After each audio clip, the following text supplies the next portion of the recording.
software for accurate cost estimation. Here with us today is Engineer Cherry Ann Campbell. She's a registered civil engineer and a top 3 from the Philippine Institute of Certified Quantity Surveyors Think Tank Training 2024. She's worked as a quantity surveyor at Arcadis Philippines Incorporated and also taught at FEU Labag. Currently, Engineer Campbell continues to excel in her role as a quantity surveyor at Ryder Levet, Bucknell, Middle East. Let's give her a warm welcome. Round of applause, please, for Engineer Cherry Ann Campbell. All right. Good afternoon, everyone. Thank you, Ms. Donnelly, for that wonderful introduction. So, am I audible enough? I assume I am. Let me know if I'm having some technical difficulties from my end, so that I can work on it. So, again, good afternoon, everyone, and I would like to thank Ingenieros Sibil for this wonderful opportunity and for giving me a chance to talk today and introduce more about quantity surveying.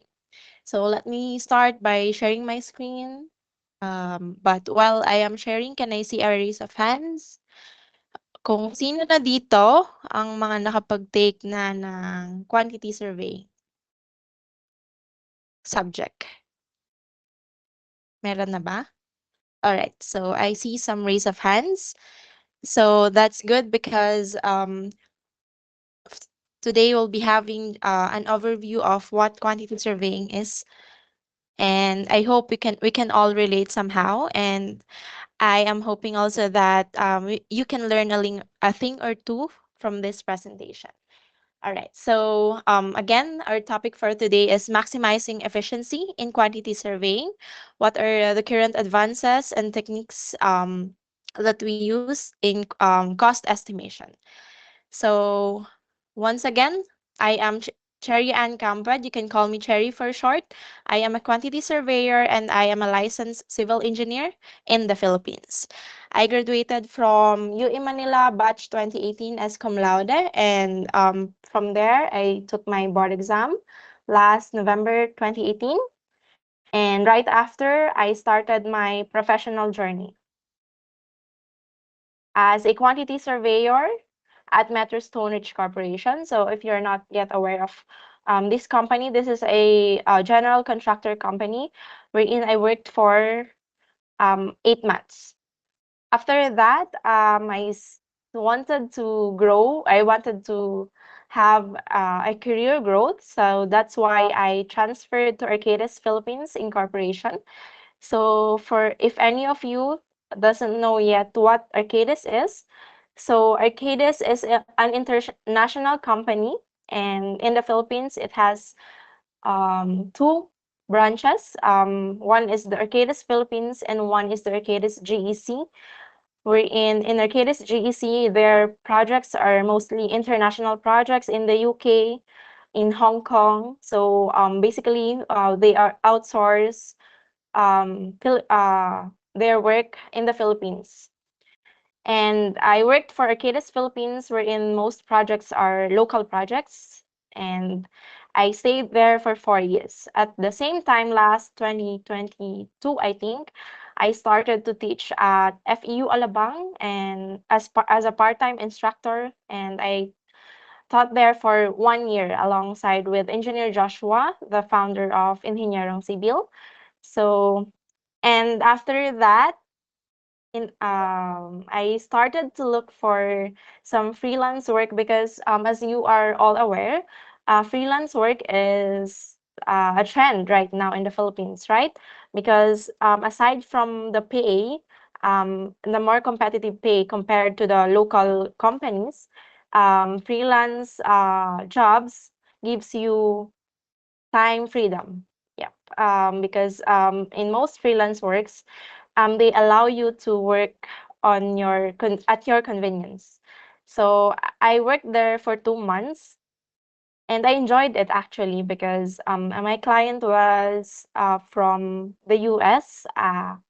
It was a painting subcontractor, and I enjoyed it. But then I received a call from Ryder Levitt Bucknell, or in short, RLB, Saudi Arabia. And yep, I accepted the offer. So currently, I am based in Riyadh, Saudi Arabia, and I am working as a quantity surveyor here. So ever since I started my career, I have only focused on quantity surveying. Yes, I can't read your chats right now, but if you have questions, you can leave them in the chat box, and I'll answer them later on. All right. So what are the projects that I have handled so far? So in the Philippines, I only handled around three big projects. So first one, this was when I was in the general contractor. This is a four-tower, 45-story residential building in Mandaluyong. So we prepared a bid for this project, and luckily we got the project. And yep, so that's the only project that I handled when I was in the general contractor company. Then I transferred to Arcadis Philippines. In Arcadis, they are a third-party cost consultant. So we work in between the client and the contractors. So, but we are hired or employed by the client to oversee their project costs. So one of the projects that I handled is this 24-story high-end residential building in Makati. So I think you are all aware of what developer is doing this, providing rope lightings. We call this rope lightings on their buildings. So yep, I work for them. And the last project that I handled is this 12-hectare mixed-use development in Bacolod City. So it is composed of condos and residential lots, and as well as retail establishments, such as coffee shops in there. So that's the last project I handled in the Philippines. Then, when it came to Saudi Arabia, so disclaimer, I am not the only quantity surveyor working for this project. So we are a group of quantity surveyors from all over the world. Some are from Vietnam, from Sri Lanka, from the UK. So yep, we are working together on this project. This is a giga project by the Crown Prince of the Kingdom of Saudi Arabia, and this is called Qiddiya. This is a massive 376 square kilometer giga project. So as you can see in here, I don't know if you're quite familiar with the Formula One racing race track. So this is a race track, and they have some um, theme parks here. So yeah, they are actually aligning this project for Saudi Vision 2030, wherein they bid for the FIFA World Cup 2030. So all the projects here currently in Saudi Arabia are mostly in line with the Saudi Vision 2030, and the goal is to be able to host the FIFA World Cup properly. So a lot of stadiums, a lot of projects are happening here in Saudi Arabia right now. Okay, so enough of myself. Now we'll be focusing on these 6 topics. So first, again, what is the role of quantity surveyors in the construction industry? And what is estimating, and why is it important in construction? And what are the common challenges that we face during cost estimation? And what are the current advances in QS softwares? As well as, is there a future? Is there actually a future in quantity surveying? And why quantity surveying? Why would you consider it as your long time career once you get your license and start working in the field? Okay, so earlier I asked if you have already tackled quantity surveying subjects in your um, academics. So I would like to highlight again what is quantity surveying. So as we all know, it is a profession within the construction and engineering industry that focuses on managing the costs and contracts of construction projects. Yep, you read it right. we don't only focus on the costs, we also work on the contracts of construction projects. So we're not just accountants, we're also attorneys when it comes to the construction. And quantity surveyors are mostly responsible for ensuring that projects are completed within the allocated budget while maintaining the required quality and standards, as well as ensuring that both parties, if you are working as a third party consultant, we ensure that both parties, the client or the developer and the contractor, adheres to the contractual terms that was previously agreed upon during the award of the contracts. So you can learn more from the RICS. So if you are not yet aware what RICS is, it is the Royal Institute of Chartered Surveyors. So it is the highest organization when it comes to quantity surveying. So it's basically based in the UK. But yeah, the end goal as a quantity surveyor is to be a chartered surveyor by the RICS. So I will send later the presentation and you can click on this link to know more about RICS and quantity surveying. Okay, so what are the key responsibilities of a quantity surveyor? First is preparing cost estimates. So later on, we'll deep dive into what a cost estimate is. And next is monitoring project costs. So yeah, we don't just provide the cost estimates, we also monitor them during the construction phase of the project. And next is managing contracts and procurement. And lastly is mitigating financial risks. Okay, to be a good quantity surveyor, what are the technical and soft skills that you need to have? So first is, of course, the software skills. So right now, there are a lot of advances already when it comes to technology. And of course, darating tayo sa point na there will be AI, artificial intelligence, in estimating and quantity surveying. And we have to keep up with those technological advances so that we can be efficient when it comes to our work as quantity surveyors. Next is strong numerical and analytical skills. So of course, we don't just our work don't just end in estimating. We have to think and think always when you're working as a quantity surveyor. So dapat meron tayong strong analytical skills and deep understanding of construction processes. So as mentioned, hindi lang nagtatapos yung work mo as QS sa pag-estimate, sa pagsukat, and sa pag-price ng project mo. You have to be aware of the construction processes. So for example, when you if you're working in the client side, kapag na-award mo na yung contract, for example, you have chosen your contractor, ano ba yung next step? Para makapag-mobilize na contractor. So of course, he'll provide the down payment so that the contractor will have enough funds to employ workers and employees to the site and they can start working on it. And lastly is the ability to read and interpret drawings and specifications. So in quantity surveying, it is common to encounter a lot of unfamiliar items that were not taught in school.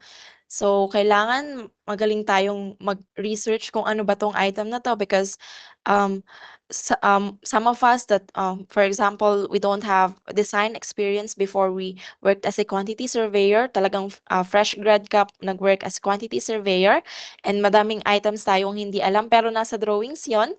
And you have to know what it is so that you can quantify it and price it. So, kailangan marunong tayong mag-research and mag-interpret. Yep. Ako basically, I don't have a site experience. Just the OJT. Doon lang ako nag-site nung OJT ako and then afterwards, puro office na talaga ako nag-work. But I didn't make that a hindrance to be a good quantity surveyor. So I do my research properly and so that I won't miss anything on my measurements. And next one are the soft skills that you need to have as to be a good quantity surveyor. First is you have to communicate effectively. So as a quantity surveyor, you'll be working and collaborating a lot with your colleagues, contractors, and clients. So you have to know how to listen and to understand and how to convey your thoughts properly. And then negotiation skills. So if you're working for a contractor as a QS, kailangan alam mo kung kailan hanggang saan ka makikipag-negotiate ng presyo mo na hindi ka naman malulugi.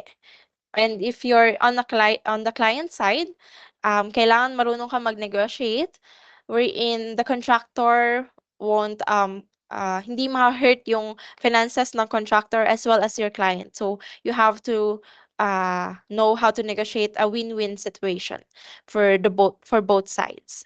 And next is problem solving skills. Yep, you'll encounter a lot of problems in quantity surveying, especially sa finances and sa measurements, variation orders, change orders. So you will enhance your problem solving skills here. And lastly, and most importantly, is the attention to detail. So alam naman natin na as quantity surveyors, it is very crucial that you measure everything that is written on the drawings, that is reflected on the drawings and the specifications. So, hindi pwedeng pag may nakita kang detail, ibabaliwala mo siya kasi you don't see it important. So, lahat ng details na binibigay ng designer sa atin ay important. Kailangan mo quantify natin yan, ma-take into account natin yan lahat sa measurements natin. Okay, why is efficiency very important as a quantity surveyor? Because one, it saves time and resources, and it reduces error and cost overruns. So in construction, very important talaga yung budget and sticking to the budget because mostly ng clients natin ay may fixed budget and they can't afford overruns or yung mga unexpected or sobra sa budget na costs. So, paano natin may iwasan yon? By having an accurate and efficient cost estimation. And additional tips as quantity surveyors is that first one is you have to build relationships. I learned that through my experience. I didn't burn bridges. So far, wala pa naman akong nakaaway on sa work. Yep, I kept my relationships civil so that because in the construction industry it is a very small world actually. One way or another, you'll meet each other, work with each other in the future. So it is very important to build relationships and leave a good impact lagi sa mga colleagues mo because yep, if you need referrals later on, sobrang magiging helpful sa inyo yung you have a good relationships with your colleagues. And next is stay organized, especially in prioritizing your tasks. So, when you pursued, actually, hindi lang sa QS, when you work in the field, you have to know how to be organized when it comes to your work. And next is seek mentorship. So I understand that quantity surveying is not the main focus actually when we are taking our undergraduate subjects because it is one of the many subjects that we have to pass during our undergrad, and we have the design subjects na and plates na sobrang hihirap, and quantity surveying is not the main focus actually, and admittedly yeah, hindi ko rin siya pinocus nung undergraduate ako, but during working when you work in the field, it will help a lot to have a mentor. So lahat ng natutunan ko ngayon, lahat ng knowledge na meron ako ngayon came from my mentors because yep, I learned a lot from them and very helpful talaga lahat ng naturo nila sa akin. So, huwag tayong ma-pride, be humble. Even if marami na tayong experiences, be humble and seek mentorship. And lastly is consider specialization. So in quantity surveying, hindi lang tayo nagfo-focus sa residential buildings or commercial buildings. We can also work on infrastructures such as railways, tunnels, etc. So, kung alin doon sa mga specialization na yun, yung tingin mo gusto mong matutunan further, you can focus on that. Apply for a QS for contractors if you want to know more about residential buildings. and focus on that, grow on that, and sooner or later you'll become an expert when it comes to costing and quantifying residential buildings. Okay, so as mentioned earlier, estimating is one of the key responsibilities of a quantity surveyor. Pero ano nga ba yung estimating? So it is the process of forecasting the total cost required to complete a project or produce a product. Yep. And when it comes to construction, cost estimation involves predicting expenses related to materials, labor, and equipment, overheads, and other resources necessary to fulfill the project requirements. So we have a lot of types of estimate, but I won't deep dive into this now. But just to have an idea, we have preliminary estimate, feasibility estimate, budget estimate, detailed estimate, and lastly is the pre-tender estimate. So I think ito lang yung medyo bago sa atin, pre-tender estimate. This is the estimate that we provide before we send out the drawings and the specifications to contractors for bidding. So we have to provide the pre-tender estimate so that when the bids come back, you have somehow a comparison against their bids. So alam mo kung masyadong mataas or masyadong mababa ba yung bids nila as compared to our pre-tender estimate. And what are the key components in estimating? First one is the direct costs. So I think you're all familiar with this. This is the material, labor, and equipment costs. When providing an estimate for construction projects. Indirect cost, yung overheads natin, yung mga kailangan natin na fees for the managements and insurances, facilities, etc. And contingency, this is your budget for the um unforeseen costs sa construction kasi hindi naman maiiwasan during the phase of the construction, merong mga new items na kailangan mabayaran, kailangan bilhin, so you have your contingency budget for that. This is usually a percentage of the total cost of the direct cost and indirect cost. And depende siya sa stage ng drawing, gaano ba ka-detail yung drawings na hawak natin during our estimate of the direct and indirect costs. So it ranges from 5% up to 20% actually of the measured works or the direct and direct cost and indirect cost. Okay, so what are the data required to be able to provide an estimate? We all know this. We need 2D drawings so that we can measure. But some projects, especially here in Saudi Arabia, are required to provide 3D models already. So we quantify from the 3D models. So it makes our work easier and more efficient. But we also still have the 2D drawings to compare with the 3D models. And we have to know the material specifications because on the drawings you can see there's a door, but you don't know what kind of door you need to provide. Is it a timber door? Is it a metal door?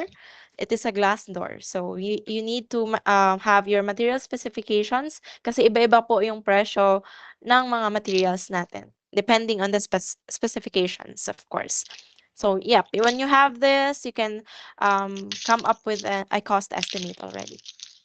And what is the purpose of an estimate? Of course, this is very crucial, budgeting in construction and the planning of the cash flow of both the client and the contractor, and project control and bidding or tendering. So if this word is new to you guys, tendering, tender is the invitation to send to the contractors to submit a bid. So bid is uh, the cost that is submitted by the contractor. We call it a bid, but the process of actually getting that bids from the contractors is called tendering. Okay, why is accuracy very important in cost estimate? I think I have mentioned earlier, it is very crucial that you quantify everything that you see in the drawings and the sign that was provided to us so that we can have an accurate cost estimate because it minimizes financial risk. It can help us control our budgets properly and ensure that the projects are completed within the budget. Hmm. Okay, So now, what are the common challenges that we face in cost estimation? First one is incomplete project data. So guys, if you're working in quantity surveying, may encounter talaga natin tong incomplete project data. So there's this very common issue that they have these 2D drawings. We know the floor area, but they didn't provide what floor finish are we going to provide for that specific room. So for example, they have a meeting room there. We know that it's 50 square meter, for example. Okay, so kailangan mapresyohan ko yon yung floor finish nung room na yon. But I don't know the specs. Tiles ba yung ipoprovide ng designer doon? Carpet ba yon? Epoxy ba yon? So, nagiging designer din tayo sometimes so that we can come up with an accurate cost estimate. So, by experience, mostly ng meeting rooms, carpet ang nilalagay natin sa floor finish. Not all the time, but mostly sa meeting rooms ay carpet because, of course, maingay kasi kapag tiles, lalo na kapag naka-heels yung mga babae. So, to keep it quiet, we provide carpet floor finish for those areas. So, you have to qualify that. Even if kulang ka sa details, masusukat yung skill mo as a good quantity surveyor if you know how to take into account the floor finish needed for that specific room. Yep. So, gagawan mo talaga siya ng paraan and you list all those assumptions and discuss it with your clients or with your bosses. Next one is the fluctuations in material and labor costs. So this really affects our cost estimate because in a normal setting, we'll provide a cost estimate based on the current market, but suddenly the Ukraine war happened. So anong nangyari during the Ukraine war? Hindi lang construction ang naapektuhan, 'di ba? Tumaas yung mga pamasahe, yung commodities natin. So ganun din sa construction. Sobrang naapektuhan yung pag-import natin ng products, especially that we import gasoline from the Middle East and affected yun ng Ukraine war. Uh, um, Yun, tumaas din yung mga importation cost during that time na hindi siya na-foresee ng kahit na sino. But yun, sobrang naging challenge siya hanapan ng budget sa mga projects na nahawakan namin, but nairaos naman. And most common that challenge that we encountered is the COVID-19 pandemic. So aware naman tayong lahat that during the pandemic, nag-halt lahat ng construction, talagang stop work sila and maraming nag-lay off. So sobrang naapektuhan lahat ng cash flow ng contractors. So, yup, usually kinukuha natin yung mga budget for this sa contingency, but minsan kasi kulang talaga siya. So, yun, as a quantity surveyor, kailangan ma-notify natin yung clients natin sa mga ganitong risks. And next is the complex project structures. So, if you remember earlier, yung giga projects dito sa Saudi, sobrang complex nila.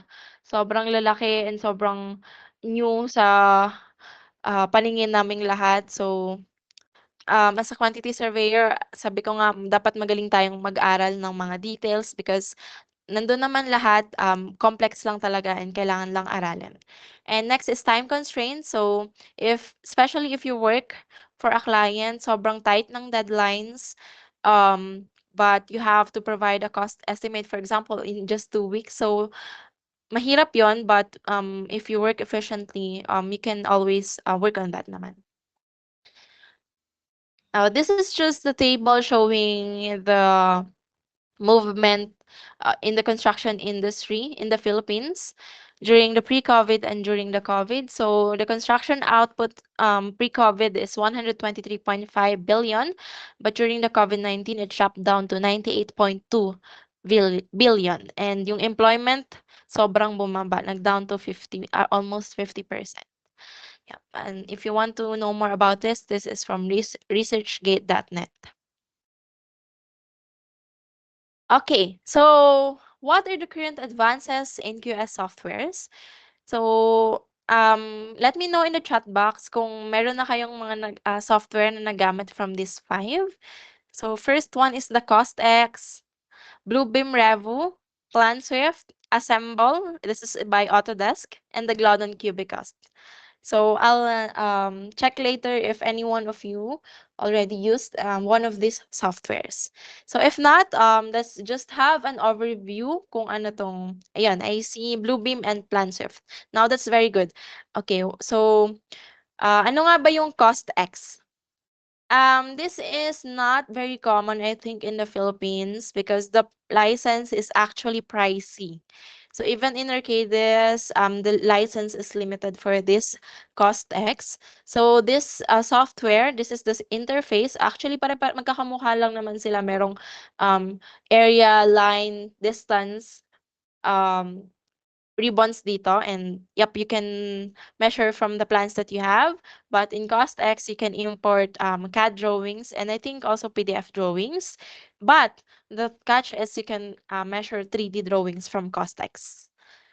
Okay, but we have a video tutorial here. If you click on this link, I won't play it right now because of time constraints. But if you want to know more about CostX, they have this video tutorial. Next one is the Bluebeam Revo. So I saw earlier that someone already used Bluebeam Revo. So this is actually a good software and this is mostly used sa Australia and US, I think. Meron ding company sa Philippines na gumagamit ng Bluebeam but it's not very common. Unlike the PlanSwift. PlanSwift talaga yung ginamit ko din mostly in the Philippines. And but going back to Bluebeam, you can only import PDF, I think, in the quantity takeoff and provide markup. Yung markup, yun yung mga measurements natin. Next one is the PlanSwift. So, yan, this is really widely used because sobrang ano niya, dali niya i-download sa internet and as you know, meron tayong mga tactics dyan as students kung paano natin siya magagamit fully with license. So, this is a PDF-based quantity takeoff. Ang downside lang netong PlanSwift is nagiging pixelated yung drawings kapag in-import mo.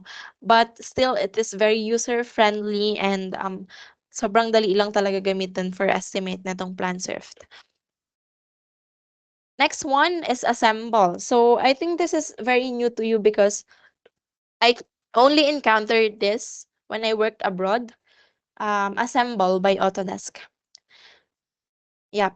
This is actually a 3D model-based quantity takeoff using Revit drawings. I think you're all familiar kung ano yung Revit. Siguro nagamit nyo na din siya in your design subjects. So if you have Revit files, you can import it in Assemble, and Assemble automatically quantifies the volume, the area, the perimeter and length of the items for you. So this, as you can see here, is a 3D model of a building, and you can also see here the 2D drawing if they included it in the model. It depends on the model kung how good the Revit model that you have.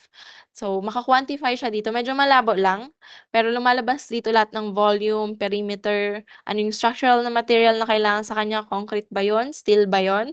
So lahat dyan, andyan na ilang tonnage ng steel yung kailangan mo for that structural steel members. So lahat yan makukuha mo na from Assemble. Yeah, sobrang naging efficient ng work as a quantity surveyor, especially kapag giga project yung hinahawakan mo. Meron akong building na nasukat na 300 meters by 60 meters. So imagine a building spanning 300 meters by 60 meters, just one building. So sobrang laki nun, hindi ko yun kayang sukatin just by relying, kaya ko yung sukatin in 2D drawings, but it will take a lot of time. But by using 3D models, it just took me 8 days to quantify the structural works for that. Because dito naman kasi iba-iba naman yung nagsusukat ng structural, ng architectural, and ng MEP. Okay, so in the Philippines, I don't know if nag-represent ang GLODON sa schools, but in companies, especially sa mga cost consultant, they provide demos kung paano gamitin yung Glodon Cubicast. So, it uses 2D drawings to create a 3D model for quantification.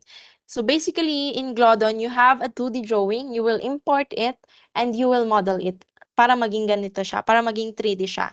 And kapag natapos mo na yung model mo, makukuha mo na yung volume, yung area na kailangan mo para dun sa project.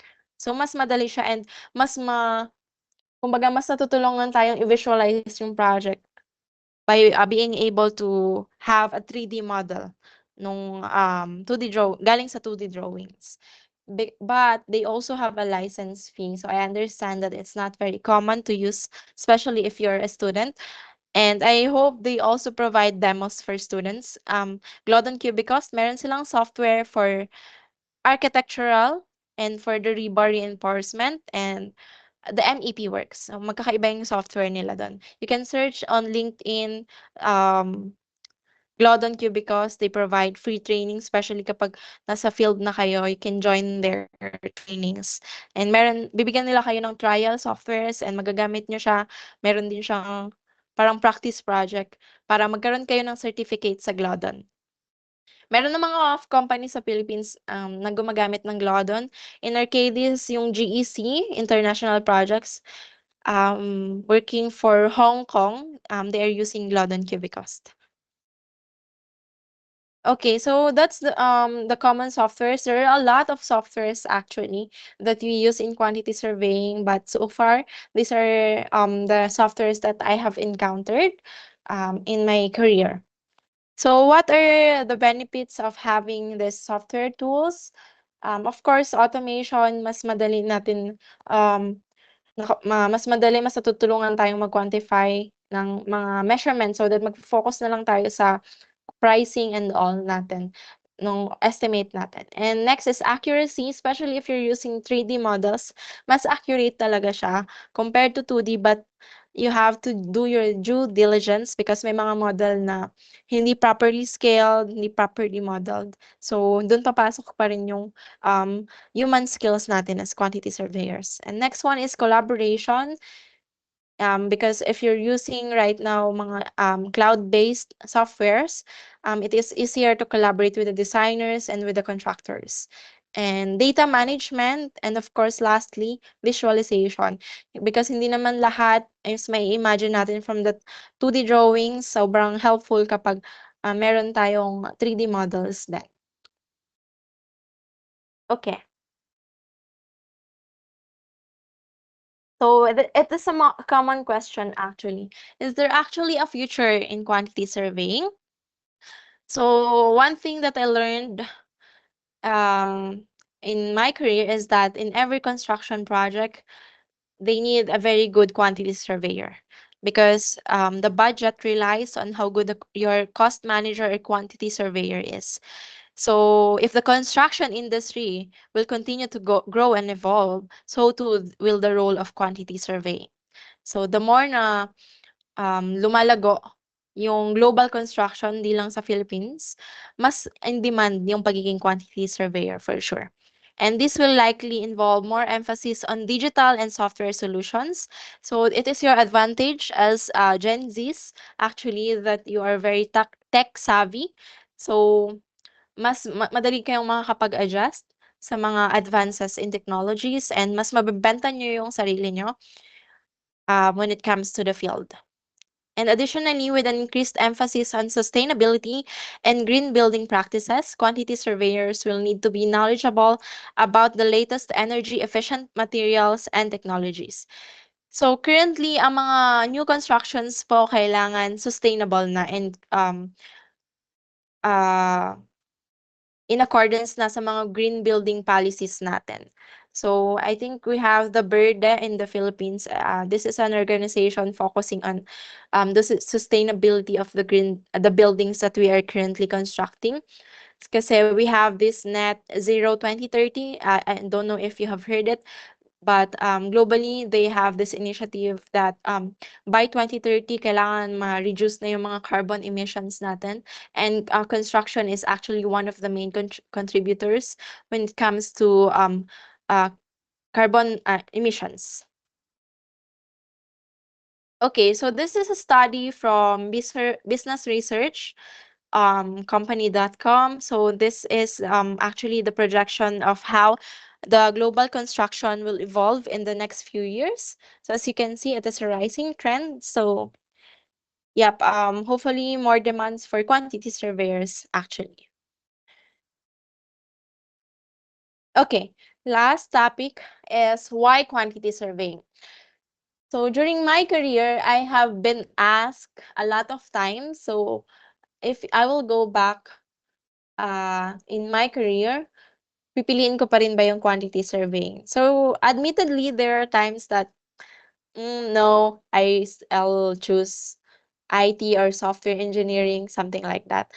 But right now, my answer, if I would be asked that question, is still yes, I will still choose quantity surveying because looking back, I realized that I have gained a lot of knowledge in quantity surveying. I didn't just focus my knowledge and I was not only limited to structural and architectural works. I was also able to get to know more about the MEP works, the mechanical, electrical, plumbing, etc., the construction cost, contractual terms. So all of that I learned just because I focused mainly in quantity surveying and opportunities. So if you have the proper learning environment, you will actually get a lot of opportunities because if you gain experience, um, kumbaga sabi nga nila, opportunity na din yung lalapit talaga sa'yo if you have the proper background and experience when it comes to quantity surveying.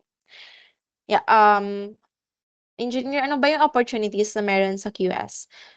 So actually, you can work, diverse yung experience na pwede nating puntahan. You can work as a QS for the contractor if mas preferred mong mag-provide ng bids and may mag-work with other contractors. You can be their quantity surveyor. And you can also work as a third-party cost consultant. And you can work as a quantity surveyor for the client. So right now, I am a third-party cost consultant. I work in between the client and the contractor.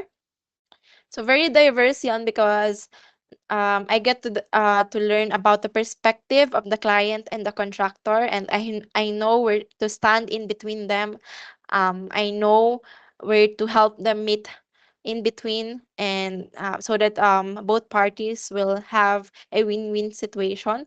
So it is very fulfilling for me to be a quantity surveyor, to be a cost consultant actually, and I think end goal is to be a QS for the client, but right now I'm still enjoying being a third party cost consultant. So we'll see if later on I will work on the client side because on the client side more on ano talaga siya how do you call this, instructions, more on reporting to the clients of the cost, etc. So yeah, communication skills are very important when you work for the client. And for as a cost consultant, you have to uh, know how to listen to both sides. Okay, so questions so far. If you have questions so far, you can type them in the chat box. So for those who are working on plates for cost estimates, so we have a lot of resources actually in the internet. So this is from architect Ian Fulgar. So they provided the current cost for building a house in the Philippines. So I think the standard house with ceramic tiles, semi-gloss paint, standard windows, and painted ceiling cost around 25,000 to 29,000 per square meter to construct. So if you're working on plates right now for cost estimate, you can benchmark or compare your total cost per square with this studies because these are actually good numbers. And we have these free resources in the internet also from Arcadis. This is a construction cost handbook. It will show you studies on how much does it cost right now to construct an apartment, a luxury hotel. Because later on, if you work on the contractor side, um, it is very beneficial for you if you have a comparison so that you'll know if your cost estimate is within the range or sobrang taas ba nung bid mo, sobrang baba ba nung bid mo. So this is what it looks like. This is if you download it in the internet, you can see this in page 14. So currently now, if you will want to construct an apartment, high rise, average standard in the Philippines, it will cost you around 54,647 up to 73,056 per square meter. So it depends actually on the location and the finishes that you want to provide in your apartment, but the range should be within this. But disclaimer, this is just for comparison purposes. You can't use this as your actual basis in providing your bids or submitting your bids and estimates. This will just help you compare. Yep, there are a lot of other structures that you can use from this cost handbook. This is the link. You can download it from here, or you can just search Arcadis Construction Cost Handbook. They also have handbooks for construction in Hong Kong, in China, etc. So if you want to explore those construction costs. And also, of course, I'm working with RLB right now, but they also have, if you go to their website, they have this construction cost indicator. You can choose the location, the type of construction that project that you want to build, and the total area. So right now, if you want to build a single family residential house in in Manila, it will cost you around 30,000 to 64,000 per square. And if you will build a 100 square meter floor area, it will cost you 3 million to 6.4 million. You can browse through these websites and compare your estimates. Okay, some trivias. I think we are all aware what this building is. This is Burj Khalifa, right, in Dubai. So this is the tallest building in the world, and it actually costs 1.5 billion dollars to construct this tower in a span of 6 years.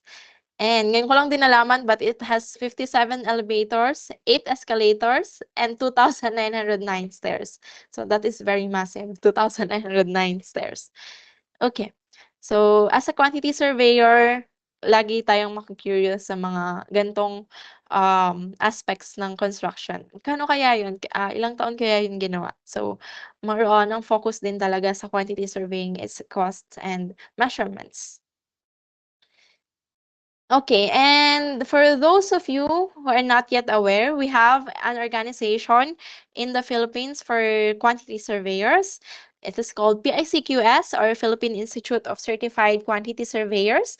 And the good thing is you can actually be a member. Um, you can actually be a student member. So I'm not that fully aware of the parameters that you need to have or qualifications that you need to have to be a student member, but you can browse through their website, pacqs.org. And currently, we have 2,000 members worldwide. So as you notice, sobrang onti pa nung members na yon, because not everyone is actually aware of this organization, and it is um it is our advocacy to get or to get quality members, not quantity. So because some just take memberships just because they want it, and they don't really participate in the events, etc. So the goal of PICQS is to have quality members, active members. So, but it is a good credential because PICQS is actually um, accredited by the RICS, or the Royal Institute of Chartered Surveyors. And not all countries have these organizations. And I think just so you know, in other countries, they have a different degree for quantity surveying. Only in the Philippines, part ng engineering yung QS. But they are pushing for a bill right now. I don't know, maybe it will take years to be able to have it finalized, but they are pushing for a bill that the quantity surveying is ma-separate na sa engineering, because sobrang broad din talaga ng quantity surveying, and mas maganda na mag-focus din yung students sa mga theories and knowledge about QS. Yeah. Okay, so I'll leave this to the Q&A portion. So I'll stop sharing my screen and you can chat your questions in the chat box. So I hope you learned a thing or two from my presentation. And if you want to ask some questions, especially when it comes to the career, etc., you can type in the chat box. Is Plan Swift free? You can download it in Google and off the record, they have a lot of cracks actually. So yeah, it is, you can have a free Plan Swift software.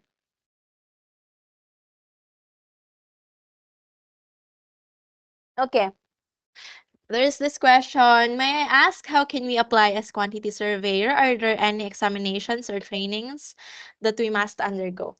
Okay, so actually, when I started my career as quantity surveyor, wala akong background. Hinire lang talaga nila ako dun sa, kasi dun ako nag-OJT sa company na yon. So, later on, they asked me to join the company. So, I worked as a QS, but I didn't know anything. I just know how to measure areas, yung kung ano yung naturo sa atin sa school. But they didn't require any qualification naman during that time, back in 2018. But when I transferred to Arcadis Philippines, they have this examination. So you'll I think you'll estimate some items, areas, etc., and concrete, how to quantify volume of concrete and rebar. So I think natuturo din naman yun sa school, and you can use those knowledge to apply. And in Arcadis, I am promoting actually Arcadis because one of the best decisions that I ever did in my career is to actually transfer to Arcadis Philippines. Because talagang yung knowledge ko is galing sa Arcadis, and I really I am really grateful for them for being the best training ground for quantity surveyor. So guys, if you want talaga na matuto, apply for a cost consultant. Madaming cost consultant actually in the Philippines. You have Maze. They also have RLB in the Philippines, Ryder Levitt Bucknell, JLL. Um, Search for construction cost consultants in the Philippines because kung ang goal nyo is mag-abroad, maganda talaga na may consultant background. Nag-hire din naman sila galing contractors, but mostly dito sa RLB preferred nila yung may cost consultant background because yung cost consultants kasi pare-parehas lang din naman yan ng rules and work. So if you have background in cost consultancy, mas mataas yung edge nyo. So Arcadis Philippines hire trainee graduate, QS ata yung tawag nila ngayon, or trainee quantity surveyors. So you can apply directly there even if a fresh grad kayo, and you can learn from there. Okay, so Yun. is there any question? Thank you so much, Engineer Cherry. And guys, wag kayong mag-alala kasi later we'll be having an open forum for your questions and you may ask that later kay Engineer Campet. Thank you so much, Engineer Cherry, for sharing your Thank you, expertise guys. with us po. And that was indeed an insightful and relevant presentation. And with that, I'm delighted to present this certificate of appreciation to Engineer Cherry Ann Camped, recognizing her outstanding contribution as a speaker at Excellence, Exploring Innovation, Addressing Challenges, and Advancing Opportunities in Civil Engineering. During our one, you may turn around the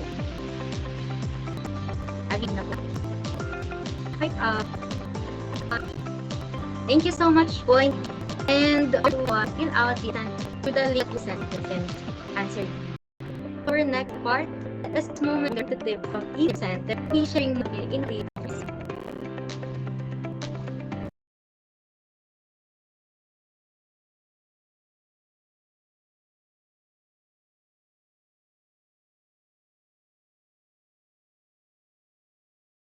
Good afternoon, everyone. Am I audible? good afternoon, ma'am. Hello, everyone. I am Is from Engineer Vicente. Think in CBA part is investing innovation, fostering. As part of that, I am here to present to you our review center, Engineer Review Center, as we will also help you foster your skills and become a licensed reviewer. Review scientific free and apply or increase and even also using things we actually tinitin natin Marie to retain information because hindi naman yan meron. More on we'll be training our brains na magal yung aral even if you say other